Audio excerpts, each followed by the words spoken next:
to me, that's a big one this weekend is how well do the 49ers stop Etienne? Nick Bosa was asked that earlier today in the locker room. I was standing right there, and Bosa's like, hey, you gotta wrap up and you got to get a bunch of guys on them. It's like you got to set edges in the rush game and on the edges of your defense.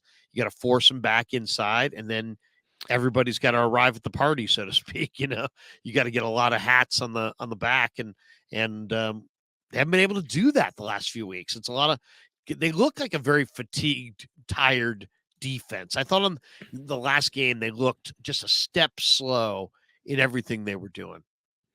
Well, why don't we get right into the matchup, and why don't we start it off with what you were just talking about, which is the Bosa question. Do you want me to play it right now? I'll just play it right now. Lawrence gets rid of the ball really fast.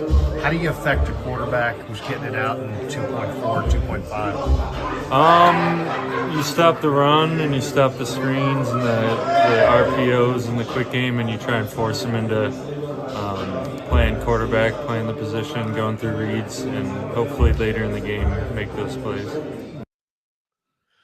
Pretty direct, cerebral answer, though. I mean, that's interesting. Take away, obviously, stuff the run. So can they stop Etienne? Can they bring a bunch of guys and slow down Etienne? Now, he's only averaging 3.9 a carry, so it's not like he's totally dominant there, but he made a huge play last week against the Steelers, or 2 weeks ago before the bye, where he caught a 56-yard touchdown and beat his man down the field. He's got pretty good speed, and they'll throw it to him down the field. They also have Tank Bigsby, the other back here, as well as Jermichael Hasty and D'Ernest Johnson. But just watching their game, Kev, against the Steelers, even though Trevor Lawrence has a big arm, and even though he's got Ridley and Christian Kirk, he makes mistakes. Well, not only does he make mistakes, but he's got speed to go down the field. But their whole thing is they run off and then come back. And they just got so they can get Lawrence into a rhythm, and he's throwing short, and he throws a lot to Evan Ingram. He threw to him. They connected on 10 passes. He's their leading receiver. Last game. Yeah, I mean Ingram's just really, really a fast tight end who's everybody loved coming out of Ole Miss, and then he just didn't happen for him. Now he's matured. And he's still got that speed, and he just creates a lot of separation. So he does these little comeback routes. He's wide open, just wide open. Then you got Christian Kirk and Ridley. Ridley's is a great route runner, very smooth, and has excellent hands. Christian Kirk's a home run hitter. I mean, he's like you can throw it to him down the field, or you can throw him hitches. They also have Zay Jones. So, I mean, this Jaguar team has some speed at weapons. Etienne, Ingram, Kirk, Ridley, what do these guys have in common? Jamal Agnew, they all can run. So this is going to be a really challenging game for the 49ers. I think pass defense, because I think the ball's going to be coming out quick. There's going to be a lot of pressure to have tighter coverage. You got guys who can really run by you all over the field. And a quarterback that's got a big arm that can get him the ball. So it's like, there's a lot of stress points from the Jacksonville offense to the 49er defense. And then defensively is really where the Jags are quite a bit better. I mean, Josh Allen's elite. That's number 41, the defensive end, the left defensive end. He's just absolutely as good a defensive end as there is in the game. Trayvon Walker is on the other side against Colton McKivitz most of the day on Sunday. And Trayvon's strong and fast. He's the number 1 pick. Doesn't have tons of moves, but he's definitely a big defensive end that sets the edge. And then they've got Devin Lloyd and Foyside Oluokun in the middle. And Oluokun is just... Nice pronunciation by you. Thank you. I worked on my Foyside Oluokun. Oluokun's just crazy good. Yeah, good. If you don't block him, he just makes every play. And if you watch him, he's unbelievable. Yeah, I mean, this guy is a truly dominant inside backer. Devin Lloyd is incredible. They made 20 tackles combined last week. 16 were solo. So those guys shut down that second level, and they come flying off the edge. And then Gotsis and Folorunso Fadakazi and up front. I mean, they've got some heft in the middle. And they're not bad on the outside. The Rayshawn Jenkins from Miami, Darius Williams from the former Rams having a great year. He's their left corner. He's been fantastic. Trey Herndon dropped an interception last week against the Steelers, but he's having a nice year. Antonio Johnson, their backup nickelback, had an interception to seal the game. So they're good on all three levels. And Shanahan was very praising them today, talking about how this is the best defense outside of the Browns that they've played. So the Niner offense is going to be hugely challenged, and the Niner defense is going to be hugely challenged. This is a really difficult game, buy or no buy, and everybody's expecting the Niners to bounce back with a huge win. But this Jaguar team is legit. They're playing really well.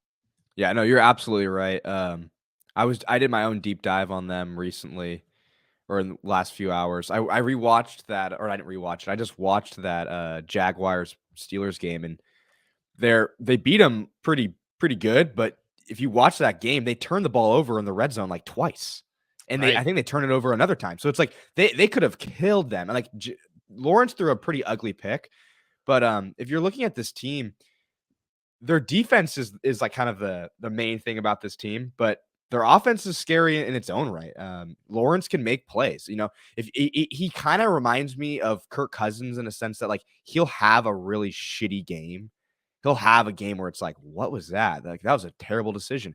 But he'll have throws where it's like, oh my god, this guy is like, people that watch film love this guy because they'll see the plays that he makes, and it's like, oh my god, like he makes that. He has like the Herbert-esque type of throws where he's threading the ball in between three defenders, 40 yards down the field on the run. So he has that playmaking ability. And when I was looking into it, he is one of the leading rushers for quarterbacks in the NFL.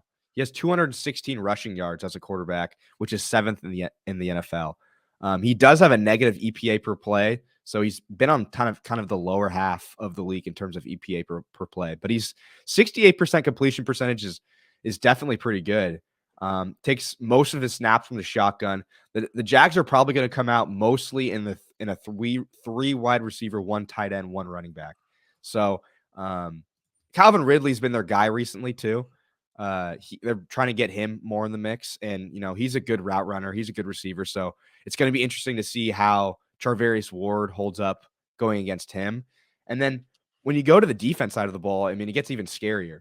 They have the 3rd ranked defense by EPA per play. They're only allowing 93 yards per game on the ground. The 3rd fewest rushing yards in the league. Yeah. The only thing I would say is that I was surprised by is that they're the 2nd worst sack team in terms of sack percentage. So that's interesting. But yeah, Foyes, how do you say it? Foyesé Aluakon? Right, Foyesé Aluakon. He's very highly rated by PFF and as a coverage linebacker, and Josh Allen is a great edge rusher. Oh, Josh Allen is awesome in college. Yeah. SEC Defensive Player of the Year. His final year, he was awesome. He's a blue chipper, and he's playing like a blue chipper. He's an amazing player. So they're really, really scary off the edge. They've got guys, and Trayvon Walker. There's a reason Trayvon Walker was drafted number 1. You're going to see him Sunday. He's very strong and fast. I mean his battle with Colton McKivitz, I think, is going to be very interesting. I was talking to Colton a little bit about him today, and just off mic, but Trayvon Walker is a guy who he will bull rush you.